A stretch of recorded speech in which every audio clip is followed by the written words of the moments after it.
Hola clase, les presento a mi familia. Mi abuela se llama Janeta y es la persona mayor de mi familia.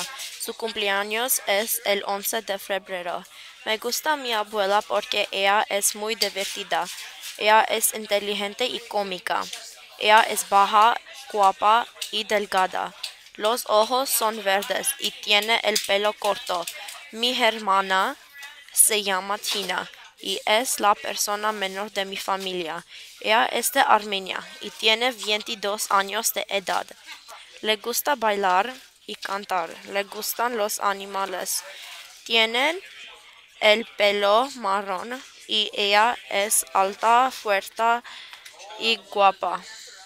Mi padre se llama Sam y es mi pariente favorito. Él es de Armenia. Él tiene una piscina negocio. Me gusta mi padre porque él es simpático. Es muy divertido y cómico. Le gustan los deportes y él es alto, guapo y fuerte.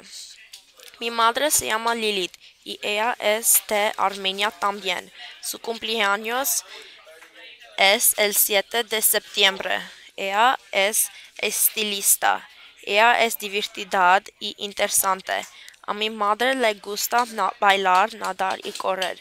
Ella es delgada y muy bonita. Yo me llamo Jana y tengo 15 años. Mi cumpleaños es ella de marzo. Me gusta nadar y me gustan los animales y los deportes. Soy trabajadora y mi pelo es rubia. Mi familia es muy loco pero amable.